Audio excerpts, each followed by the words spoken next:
Louvado seja o nome do Senhor por mais um dia, glórias a Deus. E eu gostaria de convidar você, meus amados, para mais um Meditando na Palavra. Que a paz do nosso Senhor e Salvador Jesus Cristo seja com você e toda a sua família. Vamos abrir as vossas Bíblias em Jeremias 23, verso 10. O tema para essa mensagem de hoje é infidelidade. Algo que acontece de forma corriqueira em nosso meio. E Jeremias ele fala sobre adúlteros. E o ponto-chave que eu quero tratar hoje nesse assunto é o adultério no casamento. Mas nós também vamos expor o adultério contra Deus. Então, abra sua Bíblia, Jeremias 23, verso 10. Jeremias fala: porque a terra está cheia de adúlteros e chora por causa da maldição. Os pastos do deserto se secam porque a sua carreira é má e a sua força não é reta. Que Deus tenha misericórdia, né, meus amados? É forte, meus irmãos, porque essa mensagem, se nos tempos de Jeremias já estava cheio de adultério, imagina os dias atuais. O que dizer dos dias atuais? Porque o adultério ele se tornou a mais comum das traições nos dias de hoje, a ponto de muitas pessoas considerarem uma fantasia nos relacionamentos. E isso não se torna menos grave também na vida dos cristãos, não. O cristão ele deve considerar o mais grave do pecado e precisa defender a pureza do seu casamento como questão de princípios, como questão de honra. A infidelidade no casamento, sem dúvida, é a mais dolorosa, é a mais devastadora de todas as traições. Quem já passou sabe, porque vem da pessoa que mais se ama, da pessoa que tem intimidade, da pessoa que cuidou, que zelou. Por isso ele se torna tão doloroso e tão devastador. E para Deus, o adultério é um pecado tão grave aos olhos de Deus que é o único pecado que Deus ele não exige que a parte ofendida seja obrigada a conceder o perdão. Agora, o perdão no sentido de esquecer ou deixar para lá. Como fala em Mateus capítulo 5, verso 31 e 32, que fala sobre o divórcio. Também foi dito: qualquer que deixar sua mulher, dê carta de desquite. Eu, porém, vos digo que qualquer que repudiar sua mulher, a não ser por causa de fornicação, faz ela com que ela cometa adultério, e qualquer que casar com a repudiada comece adultério. E quando eu falo de fornicação, é o sexo fora do casamento, que a Bíblia também está repudiando. É um pecado. Então, se você comete o pecado da fornicação, você está pecando contra o seu próprio corpo. Vamos ler aqui o que diz em 1 Coríntios, capítulo 6, verso 18. Fugir da fornicação. Todo pecado que o homem comete é fora do corpo, mas o que se prostitui peca contra o seu próprio corpo. Então fuja. Olha o que diz o 19. Ou não sabeis que o vosso corpo é o templo do Espírito Santo, que habita em vós, proveniente de Deus, e que não sois de vós mesmo? O 20 ainda vai complementar, porque fostes comprados por bom preço. Glorificai, pois, a Deus o vosso corpo e no vosso espírito, os quais pertencem a Deus.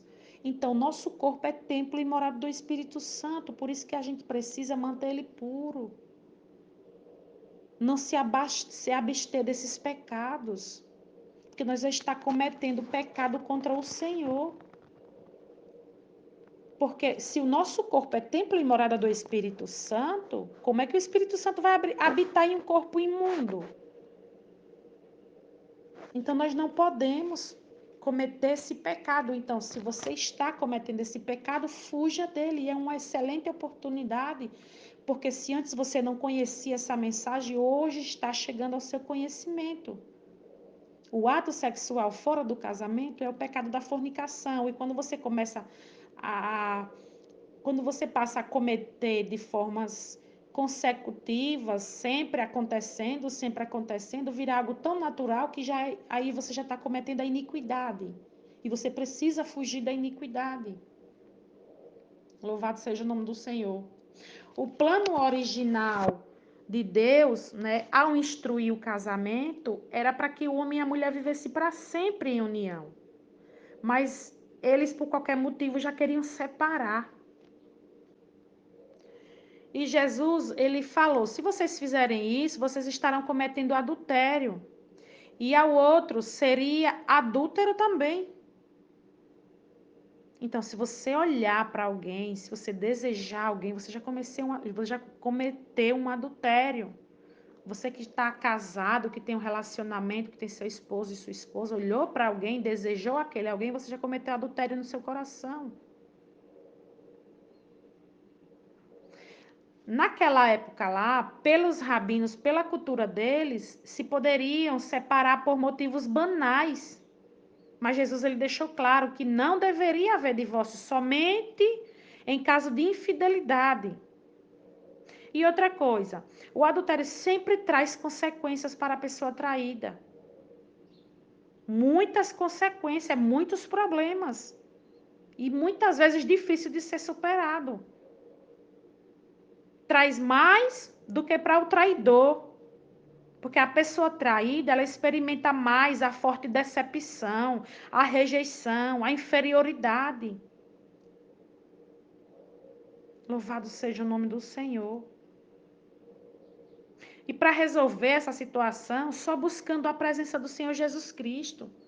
Quem passa pela situação sabe o quanto é doloroso, o quanto é difícil.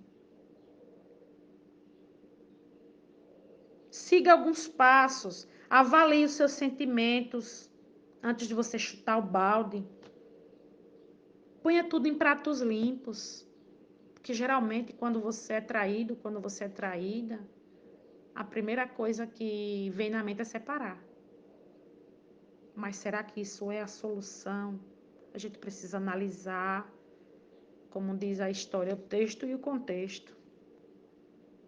A gente precisa avaliar o relacionamento, né? Nada vai justificar o ato, eu sei disso. Mas a gente precisa procurar ver se você também não contribuiu para que aquilo acontecesse. Eu sei que isso não é motivo, né, para falta de caráter, mas, infelizmente, se porventura isso acontecer, precisa ter maturidade para resolver essa situação. De forma que não venha, né, prejudicar os nossos filhos. E que nós não venhamos plantar o sentimento de ódio, de mágoa nos nossos corações. Porque isso também vai prejudicar a nossa comunhão com Deus. Dê tempo ao tempo. Eu sei que vai restar cicatrizes, mas o tempo ele cura. Converse com Deus o que você tem que fazer, como você tem que proceder, como você vai resolver. Peça direção ao Senhor, porque Ele vai dar. Não dê o troco. Ainda que ele mereça ou ela mereça, mas não caia na tentação do diabo. Não se iguale a ele ou a ela. Louvado seja o nome do Senhor.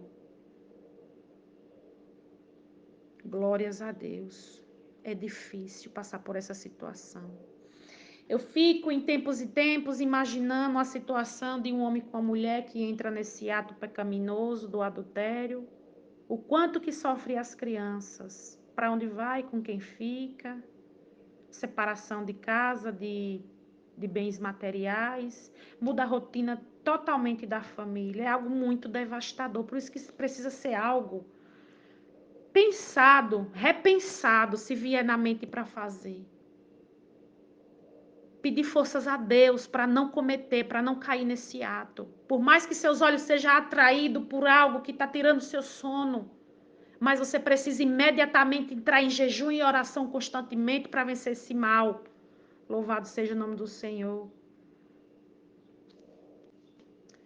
Meus irmãos, o ato do adultério, ele carrega uma maldição tão grande na vida da pessoa que está praticando, porque destrói o lado de uma família. amante, ela prova do próprio mal, se fere, chora, sofre. Ela prova da destruição que causou na família, que plantou e vai colher. Isso é bem verdade. E hoje, nos dias que nós estamos vivendo, muitos cristãos sofrem com a tentação da prostituição. Porque muitas vezes, antes de aceitar Jesus, viveu lá no passado esse pecado, se uniu a pessoas assim. E a Bíblia ela relata que através da união do homem, dentre o homem e a mulher, se torna uma só carne. E aí, se você se torna uma só carne nesse ato, você acaba atraindo aquilo que tem na outra pessoa. A maldição que tem na outra pessoa, você atrai para você.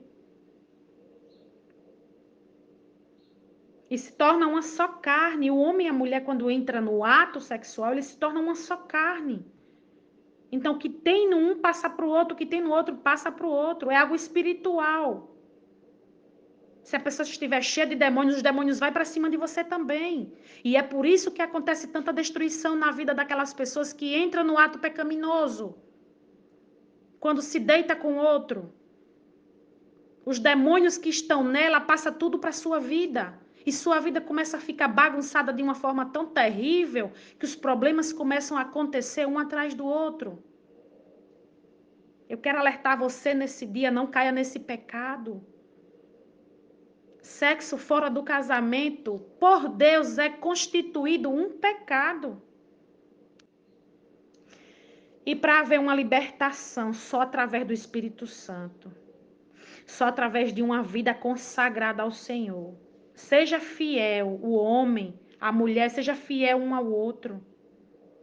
Seja fiel na aliança que vocês fizeram. Deus odeia a infidelidade, o divórcio. Ninguém deve separar aquele que Deus ajuntou. O cair é do homem, meus irmãos, mas o levantar é de Deus. Ele ama o perdão, a reconciliação. Jesus, ele sabe, ele conhece o tamanho do sofrimento de ser uma pessoa traída. Nós sabemos que as pessoas que traem estão cegas. Cegas pelo próprio Satanás. Porque viram uma presa nos próprios desejos carnais. Tanto que nem pensa na família, não pensa nos problemas que pode acarretar para a sua vida. A família maravilhosa que está em casa esperando, que construiu durante longos anos, troca tudo isso por 5 minutos de prazer, que vai levar ainda à ruína, vai comprometer a felicidade, vai comprometer até a salvação se não se arrepender. Vigiem, não se sujeite à servidão do pecado, não. Não viole o juramento que vocês fizeram com Deus. Esse pecado está em superabundância nos dias de hoje. Não só também no mundo, mas como dentro das igrejas. Olha o que diz em Jeremias 23:11. Porque tanto o profeta como o sacerdote estão contaminados. Até na minha casa achei a sua maldade, diz o Senhor. Então vamos tomar cuidado com a desonra, com o voto que nós temos com Cristo. Não venhamos cair em tentação, fugir dos escândalos, daquilo que fere os princípios de Deus. Agora eu quero fazer outro comentário que entra nessa palavra adultério. São os adúlteros espirituais, os renunciadores de Deus, que é o verdadeiro marido, o verdadeiro esposo de Israel. Por ídolos falsos, por falsos profetas. Existem também muitos adultérios entre esses falsos profetas, esses ídolos. Estão trocando Deus por isso. Estão trocando Deus pelas coisas carnais. Você está adulterando também. Como está escrito lá em Isaías 54:5, porque o teu Criador é o teu marido, e o Senhor dos Exércitos é o seu nome. E o Santo de Israel é o teu Redentor, o qual é chamado Deus de toda a terra. Meus amados, quando o texto fala que os adúlteros choram por causa da maldição, é por causa da maldição do pecado, da iniquidade. O homem precisa se despertar, tomar cuidado, se afastar. Se afastar de qualquer tipo de impureza, de coisas ilícitas que aplicam, né? Que se aplicam, que quebram, né? A sua comunhão com Cristo. Louvado seja o nome do Senhor. Vamos tomar cuidado com a ira de Deus. Cuidado com os palavrões. Cuidado com as coisas horrendas que lhe faz mal, que traz maldição para a sua vida. Tem pessoas que chamam nome. Muitos palavrões. Tem uma vida espraguejada e não abençoada. Chame Jesus para ser o centro da sua vida. Busque a Ele. Afaste-se de tudo isso. Tenha uma vida cheia de bênçãos, derramadas do céu, bênçãos divinas diariamente. Porque aquele que está na presença do Senhor, que clama pelo Senhor, tem uma vida abençoada. Tem uma vida de paz. Cuidado com os palavrões, chamando nome, chamando maldição para dentro de casa, para a família, para a vida da própria pessoa. Cuidado, repreenda em nome de Jesus. Há pessoas dentro da casa do Senhor que ainda não largou esse linguajar mundano, mas chegou a hora de colocar em prática. Está na hora de verdadeiramente nós nos convertermos a Cristo e ser fiel e verdadeiro com Jesus. Não sirva ao Senhor de qualquer maneira. Aprenda a colocar em prática, lendo a palavra de Deus. E o que você faz vai passar a não fazer, porque a palavra do Senhor, ela tem o poder de transformar e tornar o homem fiel a Deus. Basta você se permitir. Peça ajuda ao Senhor. Fuja do pecado, fuja do adultério, fuja da fornicação, da prostituição. Pessoas que ficam se olhando em redes sociais, enviando foto para cá, foto para lá, trocando mensagens. Marido, suas esposas podem não estar vendo, mas Deus está contemplando e vice-versa. E você vai estar atraindo a maldição para a sua vida. Depois a sua vida começa a ficar aí toda errada, tudo ficar de ladeira abaixo, aí você vem se perguntar o que é que está acontecendo. Se autoanalise. Faça uma autoanálise. Não deixe que o pecado venha destruir e acabar com a sua vida. Não seja escravo de Satanás. Não seja tapete do inimigo. Porque é isso que o pecado faz na vida da pessoa. Você se torna escravo dele. Mas está repreendido e cancelado no nome santo e poderoso do nosso Senhor e Salvador Jesus Cristo. Está repreendido toda maldição em nome de Jesus Cristo. Todo espírito de traição está cancelado no nome de Jesus. Toda arma forjada, preparada para ti, não prosperará no nome santo do Senhor Jesus Cristo. Que Deus venha derramar paz, venha derramar união dentro dos lares, entre as famílias. Está cancelado no mundo espiritual. Todo encantamento, todo espírito de sedução está cancelado e repreendido pelo poder do sangue de Jesus Cristo. Sua família é projeto do Senhor e o inimigo não toca. Amém? Que Jesus abençoe em nome de Jesus. Até amanhã com a permissão de Deus. E vigiem, vigiem, orai e vigiai.